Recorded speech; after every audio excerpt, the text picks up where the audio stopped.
Overwatch has heroes that are easy, heroes that are bad, and heroes that are hard, but there's one that is all three. In today's video, I'm going to explain why after 50 hours of playing the hero, I think it's Mercy.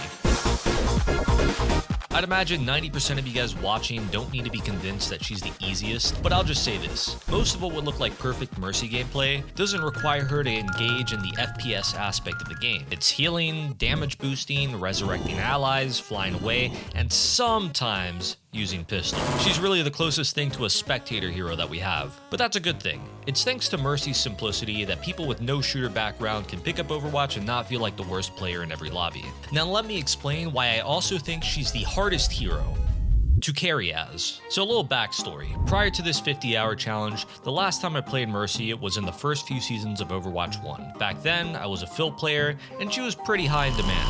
Eventually, I started gravitating towards tank, and for the most part, I never played her again. That is, until now. Having recently gained a new perspective for Doomfist players after playing Doomfist for more than a month, I thought maybe Mercy players deserve a chance. My thoughts on Mercy at this point were she's no skill, no brain, just play enough, and anyone can climb with her. Spoilers, I was wrong. Let's start from the beginning. The account name. Because I was thinking of just naming the account like Carl or something, but I'm like, you know what? I feel like Heel Muffin's a good name because then they don't know what I am, and it'll give me a more authentic experience. Next, the skin. For the true Mercy main experience, I had to buy the newest skin in the shop. We got the drip. You know, we're probably adding to like an Overwatch like Mercy stat. Research shows that first-time players will buy Mercy skins before even playing the game. Caught me. With the new drip acquired, I queued for quick play because your boy needs 20 wins to unlock comp. The first game was versus AI, so that was about as exciting as you'd expect. What is this cluster of players? They're just all stacking on each other. And there you have it, fellas. Proof that Mercy can carry. But the next game, I got some real players. I could tell by the way they were flirting in the prep phase. Every kill you get, I'll give you an ooh. A little self-imposed rule for this challenge was that I wouldn't pistol unless it was self-defense, or until I got hard stuck. So you might notice some moments and wonder, why is this dent head not shooting? Well, that's why. Battle Mercy and unranked GMs have been overdone. What I wanted to do was a pacifist run, or better said, what I imagined most Mercy players would play like. I'm gonna go stand next to this light beaver. This resulted in some pretty interesting moments.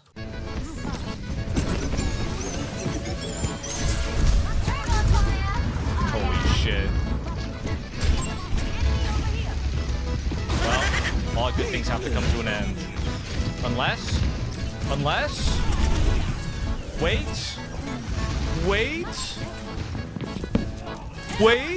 With 20 quick play wins out of the way, I was finally able to play ranked, and in the typical 50-hour fashion, Mercy was banned immediately.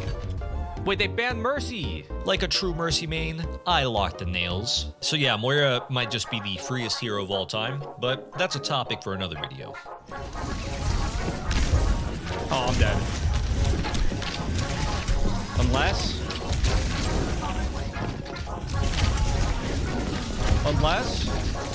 Moira moment?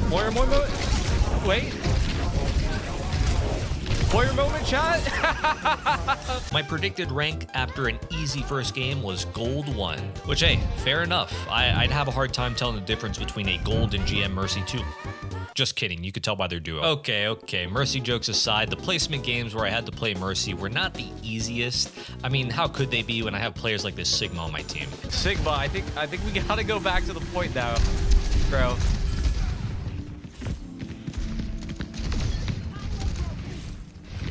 Oh my god.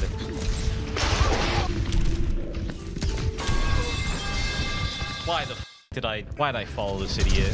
He has 18 deaths for a reason. It didn't take long for me to start to think to myself that this hero kind of feels like Release Lifeweaver.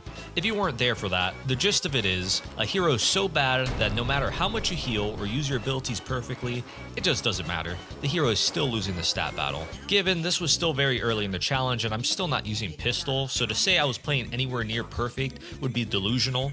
But considering that I pretty much played every hero and Mercy's the first one to give me that feeling of do everything and get nothing, this seems like a bad sign of what's to come. I can't, man, I can't. Placements came to a close and I ended up getting Plat 2, which was nice, but that record was a little sad looking.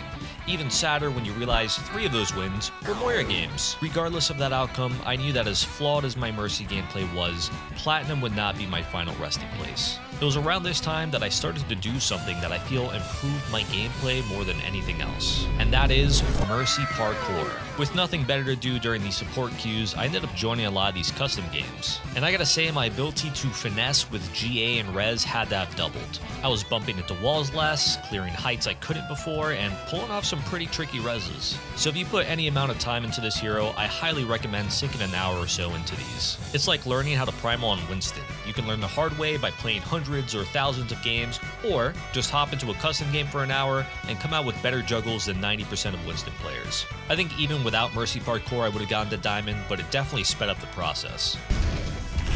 Oh my god. Oh my god. I'm the Mercy Goat, chat. I'm the Mercy Goat. Okay, we see 9. For the people watching this video that never plan to play Mercy, but are curious as to how I stayed awake for 50 hours, I'll tell you the secret. Every morning I wake up at 6 a.m., run 2 miles, follow it up with an ice bath plunge, and down a 5-hour energy drink right before pressing start stream.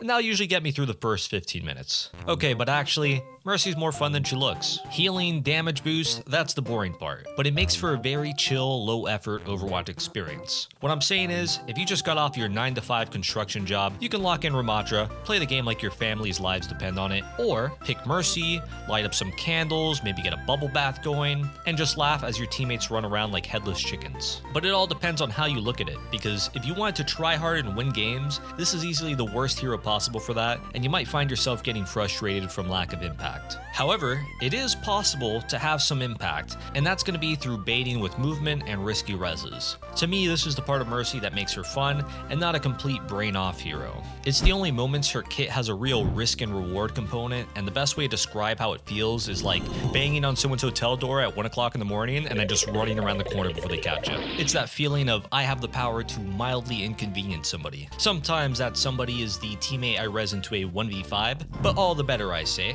So anyways, at this point, if you've been paying attention to the background footage, you may have noticed I spent a lot of time in Diamond. I'm just gonna cut to the chase and say what happens. I spend several days stuck in Diamond Purgatory, and at about the 20-hour marker is when I decide I'm hard stuck Diamond 2, so I need to start pistoling. This didn't make as big of a difference as I thought it would, but at about hour 26, I finally get Masters 5. I then lose it after a few games, and then proceed to spend about 20 hours or so in Diamond again, until eventually getting Masters 5 again.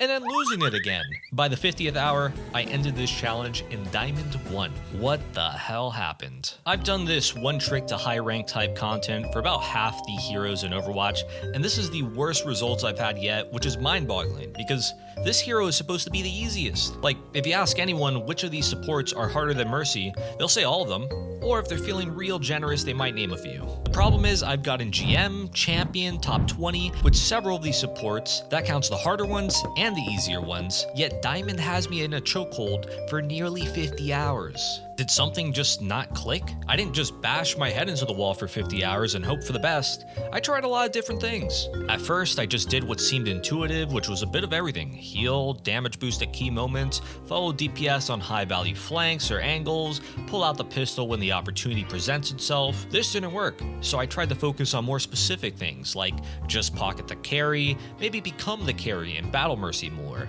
Always keep moving. Perhaps my damage boosting to heal ratio needs more attention, or maybe going for reses only if they're free, or what if I just stopped resing bad players altogether? I even tried buying the Mercy Mythic. Make that shit bounce. Through this whole process, I kept what worked, chucked what didn't, and by the end, I felt like I was a way better Mercy player than when I had first hit Masters. But the final results seemed to disagree. And so all out of ideas, I scratched my head, and the first thing I thought was, how have my fellow top 500 content creators managed with Mercy? Without naming any names, some of them straight up did not get GM. They just outright quit. Most of the ones that did get GM did so in the early seasons of Overwatch 2, which in today's ranked economy is equivalent to Masters, and even for some of the Mercy specialists, it took more than 50 hours. In today's version of the game, Mercy has 25 less HP than most heroes, all projectiles in the game are bigger, making her easier to hit, and a DPS passive exists, which reduces 30 healing on squishies and 15% on tanks. The only real buffs she's gotten is 5 more healing per second and perks, which every hero in the game also got that, so I think objectively she's in one of the worst states that she's ever been in. However, there has been a recent success story from a content creator who I will name drop, Morwith. He spent an entire year playing Mercy before getting GM. So the $1 million question is not is Mercy bad, it's how do we make her not bad. In just a bit, I'll give my final ratings for Mercy, but for now, here's how I'd fix her. For starters, res. Is that a healthy ability for the game? Sure, why not? As most heroes, you could guard res by shooting her, booping her, stunning her, whatever it be, just stand near the res target. It just takes a conscious effort to stop, which most good plays do. I mean, if you're playing Reinhardt, and you know they have a Rein, you're supposed to track shatter so that you can block it. That's just how the game works. I feel like res only becomes a problem when you can't do anything about it. And a lot of that is when she uses it around the wall. So it's more of a problem of how it works rather than the concept of bringing someone back. There's a lot they could do to alleviate that, like if she had to maintain line of sight, or if the res target came back at half health, or if she got a new ability and res were only in her ult. There's no one right answer, but a lot of balance is give and take, so if res is worse, something else needs to be better, especially when we're talking about the worst hero in the game. Personally, I think the bigger fish to fry in her kit is going to be damage boost. Damage boosting the flyer or hit scan duo is the most effective strategy, and the only reason to ever pick her over other supports besides just easy reses. Look, all I'm saying is, if they gave damage boost an actual cooldown, but they made it stronger and easier to track, maybe like a mini nano boost, it would make the game better for everyone involved. The Mercy would be encouraged to not babysit one player. The player getting the damage boost would have a small moment to shine, but it would be a bigger one, and the people playing against it would have a clear window of time to see the cooldown and avoid it or engage it. But hey, maybe I'm making too much sense. Let's just buff her healing more and maybe increase the pistol projectile size. The last suggestion I have for Mercy is to buff her movement. Hear me out. It's the most fun part of her kit, but like the rest of her kit, it relies way too much on allies. I can't tell you how many times I've died because someone just barely breaks line of sight when I need it. So here's the change. The cooldown still works as is. She sees allies and flies the way she does, but she can use it when allies aren't near. The catch is, it goes half as far. Now let that sink in. From the enemy perspective, she's not going any further than she would if she had a flight target, so it wouldn't feel much worse to play against, besides more mix-ups in what's usually the freest 1v1 in the game. For the Mercy, it just opens up a lot of flexibility in how you can position, as well as makes you less of a sitting duck when the team is nowhere to be seen. Those are my proposed Mercy changes as a former Mercy hater and now Mercy sympathizer, and without further ado, here's my final ratings for her. We ended Diamond 1. We've hit Masters twice and fell out immediately. 50 hours of Mercy complete. Give my quick review. Mercy's a terrible hero. Strength scale, on a scale 1 through 10. Strength-wise, release life weaver being the 1. She's a 2. She's terrible. Maybe a 3, if I'm being generous. This hero sucks. How difficult is Mercy? That one's actually a little bit hard to say. How difficult is Mercy? Because if we're talking about like how easy is it to play her from a beginner perspective, she's really easy. But like she's got depth. But the depth doesn't matter that much. I give Mercy like I think she's like a 3 or a 4 out of 10. You know what? I'll give it 4 out of 10. 4 out of 10. I give her a 4 out of 10 on difficulty. And lastly, fun scale. She actually wasn't that bad. I think she's a 5 out of 10. Yeah, she's a 5 out of 10 on the fun scale. Very chill, but incredibly low impact. So it's like, it's Snoresville because of that. After all this, if I had to summarize my thoughts on Mercy, it would be that playing Mercy is easy, but mastering her is not. But in my opinion, it's also not worth it, but to each their own. I respect the quick play Mercies. They're just trying to have fun, and that's what the game is for. If you Q ranked Mercy with a duo, absolutely no respect, you are carried. If you Q ranked Mercy solo, big respect because that's not easy. But also, I hope you find the help and therapy you need. That's about it for this video. Be sure to like and subscribe if this video was funny, cool, or thought-provoking, and let me know in the comments what you guys think of the state of Mercy. Oh, and if you want to watch me suffer or need something to fall asleep to, be sure to click on screen to watch some of the highlight games from the Mercy 50 hours. As always, thank you for watching, and good luck on the grind.